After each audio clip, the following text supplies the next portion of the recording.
जिस स्वास्थ्य का हवाला दे करके नीतीश कुमार ने शराबबंदी लाई थी, वह स्वास्थ्य जो है वो स्वास्थ्य तो छोड़ दीजिए, जब जान ही नहीं रहेगा तो स्वास्थ्य की क्या बात करेंगे। तो ये पूरी तरह से विफलता ही है, क्योंकि इतनी मौतें शराबबंदी के बाद ये बिहार की जनता बिल्कुल एक्सेप्ट नहीं करेगी। यूपी बॉर्डर की तरफ से देखें तो शराब का खेप पे खेप आना ये बहुत जो है ना वो बहुत कॉमन, बहुत सामान्य बात है। 2, 10, 50 ले दे करके बहुत आराम से शराब की जो खेपे हैं वो पास करा दी जाती हैं।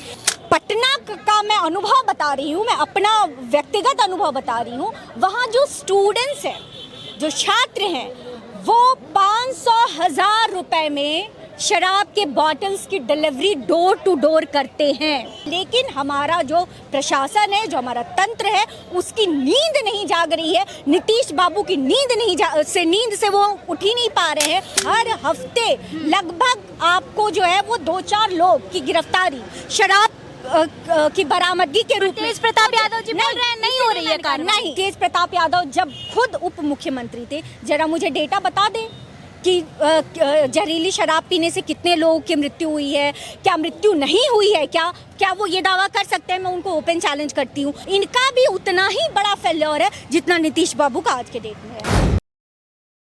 नमस्कार, मैं रुचि तिवारी अपने चैनल पे आप सभी का स्वागत करती हूं और इस वक्त हमारे साथ मौजूद हैं स्वाति जी। स्वाति जी, आपसे पहला सवाल मेरा ये रहेगा कि जैसे कि बिहार में देखा जा रहा है अभी मौत पे मौत हो रही है सिर्फ शराब की वजह से। जब से नीतीश कुमार जी की सरकार है, उन्होंने शराबबंदी की एक स्कीम लेके आए थे वो, और अभी तक वो विफल होते रहा है। अभी तक उसका कोई परिणाम नहीं निकल के आया है। ग्राउंड लेवल पे देखें तो हर घर में आपको शराब देखने को मिल ही जाएगी। तो इस पर आपका क्या कहना है? आपने बिल्कुल सही बात कही है। नीतीश बाबू एक अच्छी सोच के साथ तो एक नीति लेके ज़रूर आए थे बिहार में, जो बिहार के लोगों की ज़रूरत भी थी। मैं इसमें भी जो है वो दो राय नहीं रखती। बिहार की ज़रूरत है शराबबंदी, क्योंकि घर घर में जो कंडीशंस रही हैं, घरेलू हिंसा जिस हिसाब से बढ़ती है बिहार में शराब की वजह से, तो उनकी सोच तो बहुत अच्छी थी। लेकिन आपने दूसरी बात भी बिल्कुल सही कही कि ये पूरी तरह से एक फेल्योर साबित हुआ है बिहार में। ये अभी की जो घटना हुई, ये शराब पीने की वजह से लगभग 50 लोगों की मृत्यु, जो भी सरकारी आंकड़े लगभग हैं वो बता रहे हैं। और हम ये देखेंगे कि इस तरह का शराब कांड पहला नहीं है बिहार में।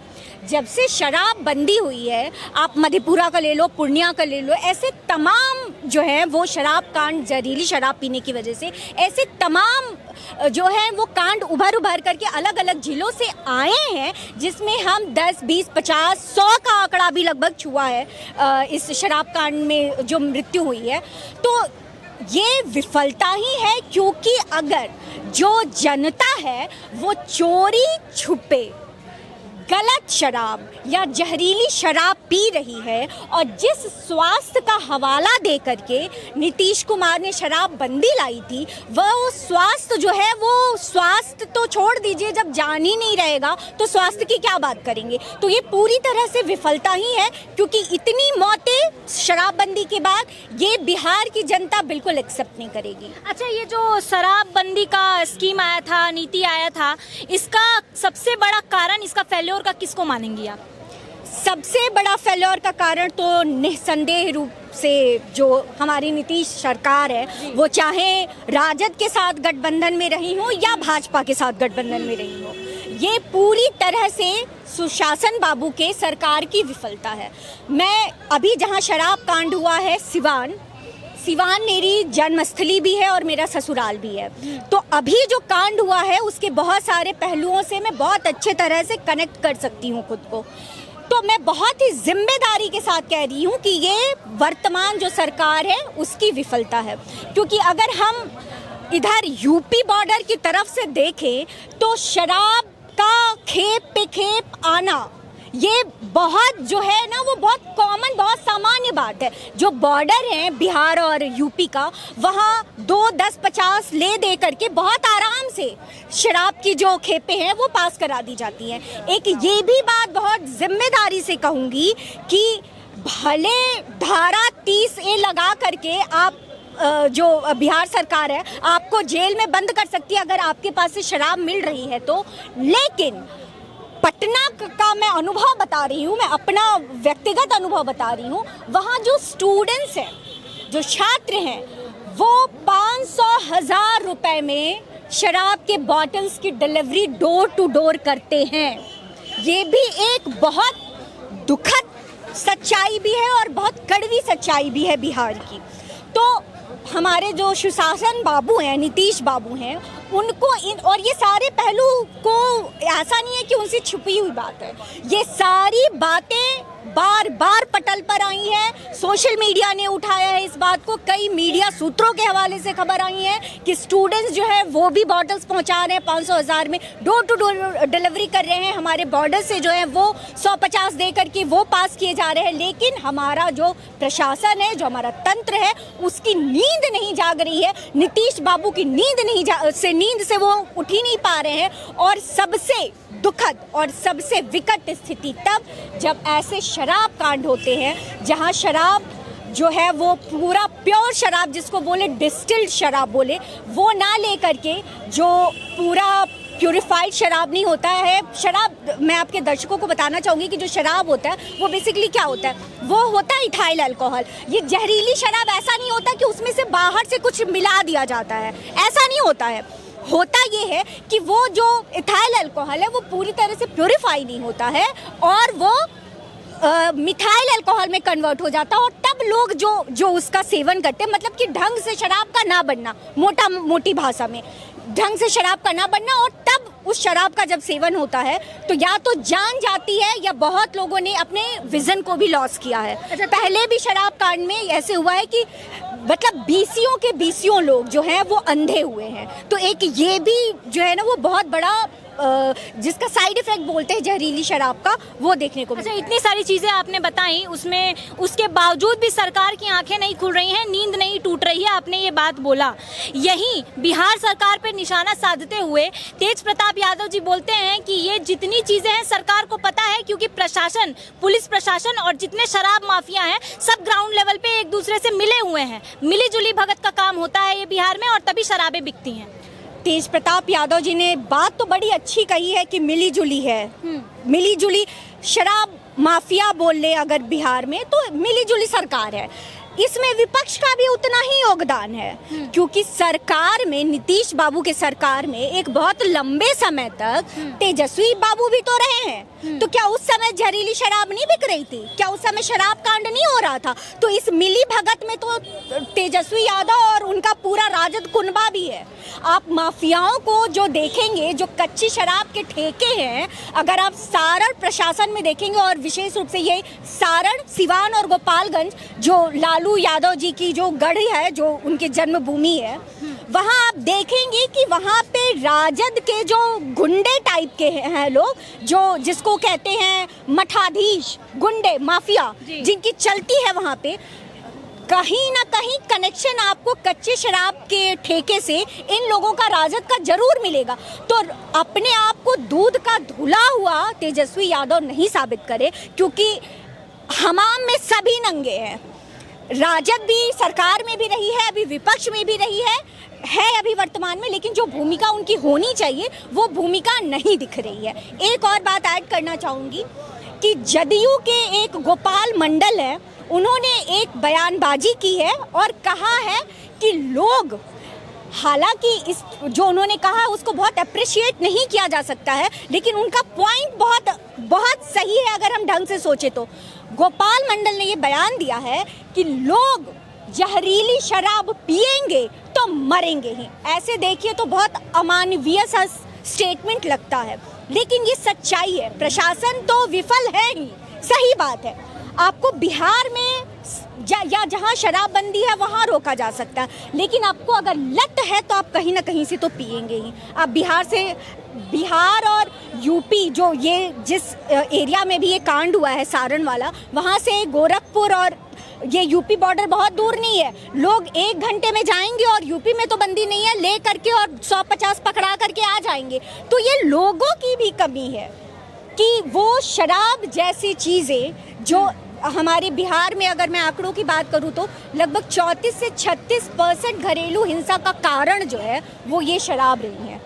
तो ऐसे चीज़ों को बढ़ावा देना, खुद को बढ़ावा देना, खुद को गर्त में ले जाना, अपने परिवार को गर्त में ले जाना, अपना अंग भंग करना, अंधे हो जाना, अपनी जान जोखिम में डालना, ये कौन सी लत है, ये कौन सा नशा है कि आप अपने जान को जोखिम में डाल करके, आप अपने परिवार के भविष्य को जोखिम में डाल करके और तब भी इसका सेवन कर रहे हैं। अच्छा, इतनी सारी चीज़ें आई देखने को सामने की, 30 से ऊपर लोगों की मौत हो गई है, और देखा जाए यहीं तो जब भी नीतीश कुमार जी भाषण देते हैं तो यही बात लेके आते हैं कि शराबबंदी की गई बिहार में, और इसलिए की गई क्योंकि कितनी माताएं बहनें जो हैं इस वजह से परेशान रहती हैं, घरेलू मामलाएं जो है मामलात सामने आते हैं, और इस वजह से परेशान होकर इन चीज़ों को देखते हुए नीतीश कुमार जी शराबबंदी की नीति लेके आए। लेकिन वहीं कहीं ग्राउंड लेवल पर देखा जाता है तो ये चीज़ सामने आता है कि कहीं भी शराबबंदी नहीं हुई है, हर घर में देखने को मिल जाता है। तो कहाँ तक ये, किस हद तक कदम उठा रहे हैं इस चीज़ को लेके कि कहीं शराब बिके नहीं, या बिहार में किसी भी बॉर्डर से किसी भी जरिए जो है शराब आए नहीं? ऐसा नहीं है कि प्रशासन जो है ना वो बिल्कुल ही मुस्तैद नहीं है और बिल्कुल ढील दे रखी है, ऐसी बात भी नहीं है। छापे पड़ते हैं, आप ये भी अखबारों के माध्यम से पढ़ेंगे कि इतने जो हैं वो कैरेट शराब के वो जब्त किए गए, पुलिस ही पकड़ती है, ये भी सच है।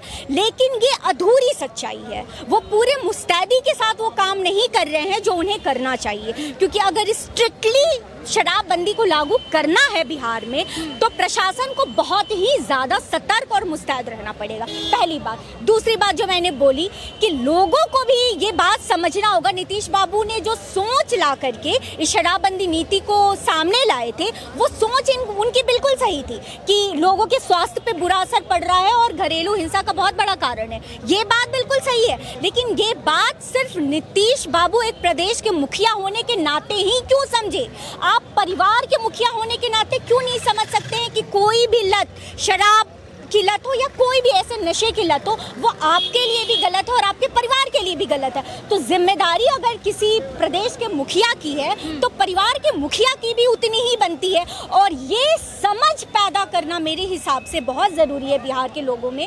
और नीतीश बाबू को चाहिए कि ऐसी जागरूकता लाने के लिए वो जितने अभियान चला सकते हैं, नुक्कड़ नाटक करा सकते हैं, वो जो भी करा सकते हैं, जो भी समझ कि जो आम जनता है उसमें जागरण आए।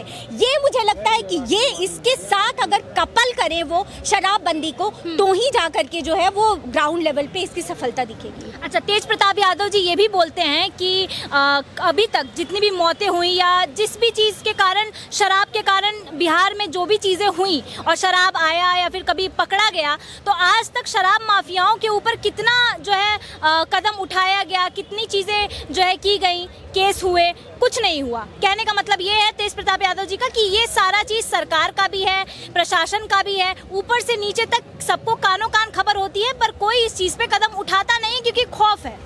तेज प्रताप यादव के इस बात का तो मैं पूरी तरह से खंडन करूंगी। ऐसा नहीं है कि एक्शन, मैंने पहले भी बोला कि एक्शन नहीं लिए गए हैं, लोगों को पकड़ा नहीं गया है, लोग जेल में नहीं गए हैं, या कैरेट के कैरेट जो हैं वो शराब जब्त नहीं किए गए हैं, ये नहीं हुआ है। ऐसा हुआ है। आप हर हफ्ते देखेंगी कि छपरा वाला, सारण वाला जो बेल्ट है या उधर हाजीपुर वाला बेल्ट है, दोनों बेल्ट से बहुत संख्या में, मतलब मैं आपको बहुत जिम्मेदारी से कह रही हूँ कि हर हफ्ते लगभग आपको जो है वो 2-4 लोग की गिरफ्तारी शराब की बरामदगी के रूप में। तेज प्रताप यादव जी बोल रहे हैं नहीं हो रही है कार्रवाई। नहीं, ये गलत बात है। जिस बात को उन्होंने सही ढंग से कहा, क्योंकि मैं बिहार से हूँ तो मेरे लिए सबसे ज़रूरी है बिहार के का पक्ष रखना और बिहार के लोगों की भलाई की बात करना। तो ये बात तो बिल्कुल गलत है कि बिल्कुल ही कोई एक्शन नहीं हो रहा, ये गलत बात है। गिरफ्तारियाँ भी हो रही हैं और शराब जब्त भी किए गए हैं। लेकिन मैं फिर बोलूँगी कि जिस हिसाब से होना चाहिए, क्योंकि ऐसे मामलों में ढील की कतई भी गुंजाइश नहीं होनी चाहिए, जो ढील नीतीश बाबू की सरकार दे रही है। और ये किस मुंह से बोल रहे हैं कि ये तेज प्रताप यादव जब खुद उप मुख्यमंत्री थे, जरा मुझे डेटा बता दें कि जहरीली शराब पीने से कितने लोगों की मृत्यु हुई है, क्या मृत्यु नहीं हुई है, क्या वो ये दावा कर सकते हैं? मैं उनको ओपन चैलेंज करती हूँ, क्या वो ये दावा कर सकते हैं कि जब वो डिप्टी चीफ मिनिस्टर थे तो एक भी शराब की खेप नहीं पकड़ी गई थी, क्या एक भी गिरफ्तारी नहीं हुई थी? वो दावा कर दे, वो नहीं कर सकते हैं, क्योंकि कमोबेश हमेशा स्थिति यही थी। उनके बोलने का मतलब ये रहता है, हर जगह उनका इंटरव्यू देखेंगी आप तो वहाँ पे भी वो कहते ही रहते हैं कि ये लोग कहते हैं जंगल राज था। तो जंगल राज बहुत अच्छा होता है ना, उसमें तो भगवान भी रहते हैं, पशु पक्षी रहते हैं, ऋषि मुनि रहते हैं। ये तो अब जो हो रहा है बिहार में वो असुर राज है, तो इस पे क्या कहेंगे आप? सच में असुर राज देखने को अब मिल रहा है, क्योंकि इतनी सारी शराब को लेके मौतें भी हो गई हैं, आगे पता नहीं क्या ही होगा। इसीलिए कहा जाता है तेज प्रताप यादव अगर थोड़े अच्छे से पढ़े लिखे होते तो उनको ये पता होता कि बिहार में जंगल राज है। ये ना तो भाजपा ने कहा है ना बिहारियों ने कहा है, ये स्टेटमेंट हाई कोर्ट का है।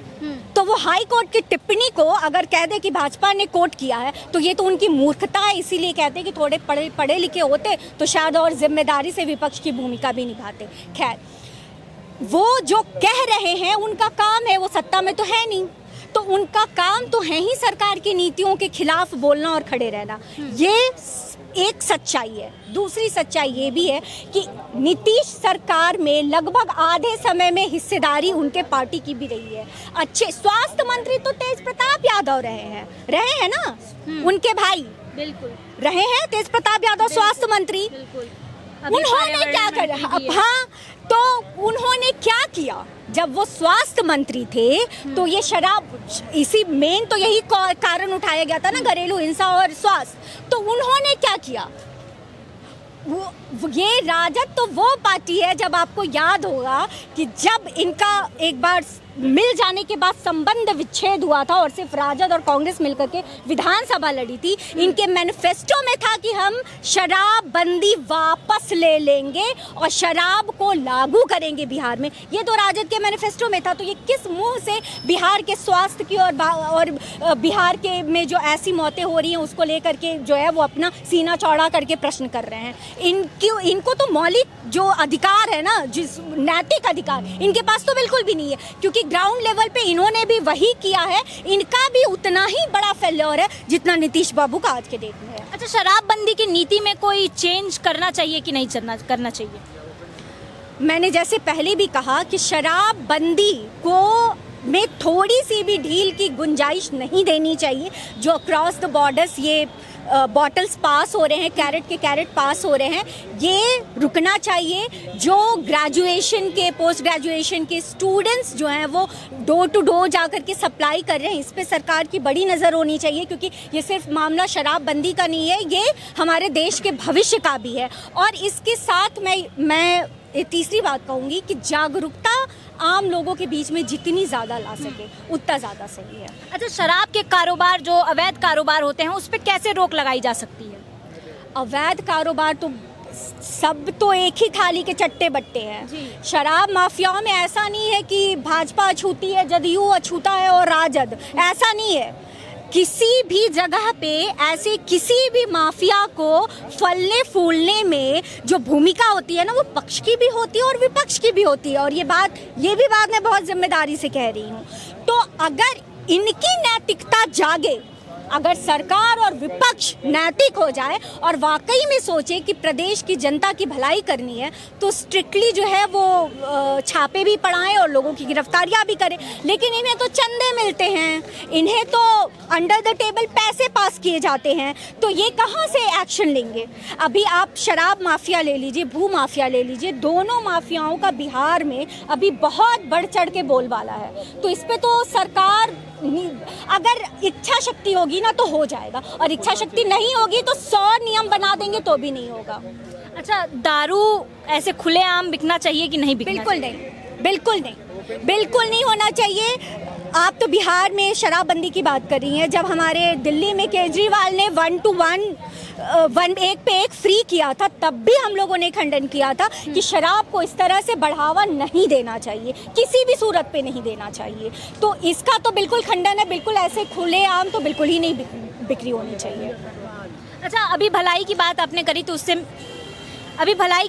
करी तो उससे एक सवाल मेरा ये होता है कि जो लोग मरे हैं, जिनकी मौत हुई है शराब से, तो क्या उनको मुआवजा वगैरह मिलना चाहिए, या अगर मिलेगा तो कितना मिलना चाहिए? नीतीश बाबू ने पहले भी शराब कांड जो बिहार में हुए हैं उसके ऊपर हुए मौतों पे मुआवजा दिया है, पहले भी दिया है, वो अभी भी देंगे ही देंगे। अब कितना मिलना चाहिए? अब कोई भी घर का मुखिया है, घर का जो मुखिया है उसी की डेथ हुई है।